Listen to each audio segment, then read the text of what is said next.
জ্বালানি তেল বিতরণে রেশনিং ব্যবস্থা তুলে নেওয়ার ঘোষণা দেওয়া হলেও রাজধানী সহ সারা দেশে জ্বালানি তেল এখনো যেন সোনার হরিণ। সরকারের পক্ষ থেকে পর্যাপ্ত মজুত থাকার দাবি করা হলেও পাম্পগুলোতে তেলের জন্য চলছে হাহাকার। কোথাও আছে দীর্ঘ লাইন, আবার কোনো কোনো পাম্প একদম বন্ধ।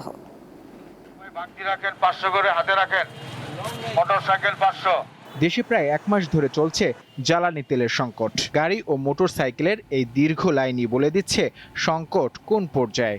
4.5 ঘন্টা অলরেডি শেষ, আরও আধা ঘন্টা লাগতে পারে, তারও বেশি লাগতে পারে, বাট পাবো কিনা জানি না। আমরা যারা ইয়ং আর কি, এদের সবচেয়ে কষ্টসাধ্য বিষয় হচ্ছে তার গার্লফ্রেন্ডের রাগ ভাঙানো। বাট আমার কাছে রাগ ভাঙানোর চেয়ে এখন তেল পাওয়াটা বেশি কষ্টসাধ্য। দীর্ঘ লাইন শেষ করার পরে আমরা সেই সোনার হরিণ তেলটা পেয়েছি। পাম্প কর্তৃপক্ষ বলছে সীমিত যোগান দিয়ে যতটুকু সম্ভব ভোক্তার চাহিদা মেটানো হচ্ছে।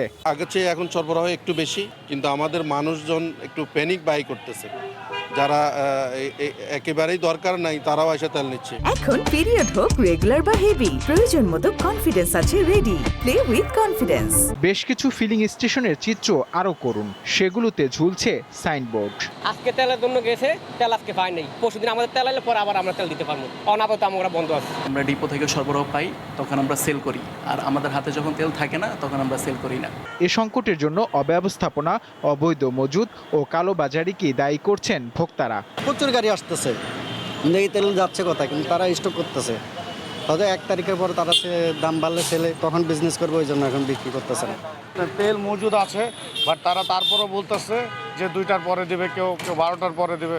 এগুলো হচ্ছে একটা হয়রানি, এগুলো হচ্ছে একটা সিন্ডিকেট, আর কিছুই না। ফার্মওয়ালাগুলা যাদের যদি অন্য কোথাও তেল না দেয় তাহলে আমরা ঠিক পাবো, তেল পেয়ে যাব।